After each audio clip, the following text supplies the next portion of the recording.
Мен Каракөл шаарында жашаймын. Эми атын атабай эле коеюн. Бир мамлекеттик ишканага документ иштери менен кирсем арыз жаз деди. Арыз жазсам арызды орусча жаз, мен кыргызча түшүнбөйм дейт. Орусча билбейм десем шылдыңдап, орусча арызды берип ушундан көчүрүп жаз дейт. Эмнеге кыргызча жазсам болбойт десем документтер орусча жүргүзүлөт дейт.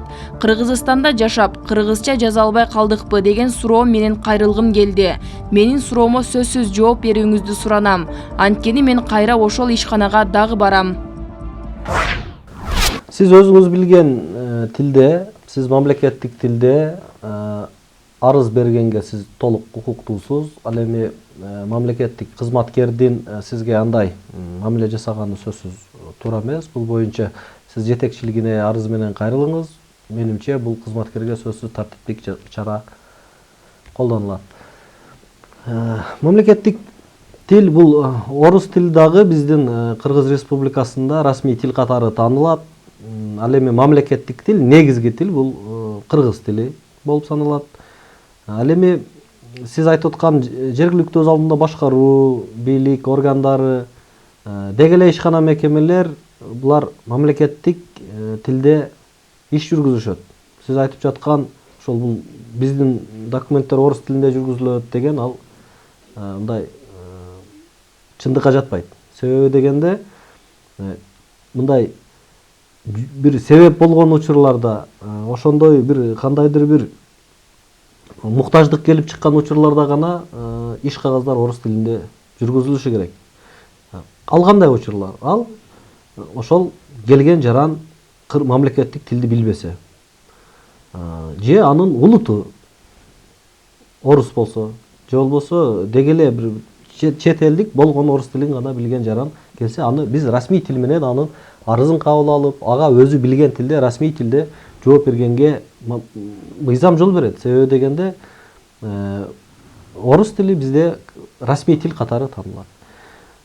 Мына, демек, муктаждык жаралган учурда гана биз расмий тилди колдонобуз. Ал эми калган учурларда, демек, жергиликтүү ошол жарандар, алсак сиздин шаарыңызда 90% кыргыздар жашаса,